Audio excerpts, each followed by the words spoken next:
if you have a garbage disposal, one of the ways to keep it fresh and clean smelling is to actually put lemon rind in the garbage disposal.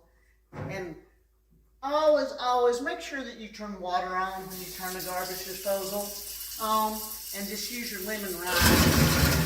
It makes a lot of noise, but it's going to make it smell fresh and nice when it's all dissolved in the inside there. Sometimes a garbage disposal will stop working. It gets stuck is what happens.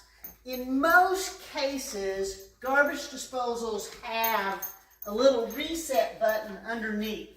So you can just open up under the kitchen sink and feel around, and there's a reset button that you can push, and 98% of the time that will start it and to working again.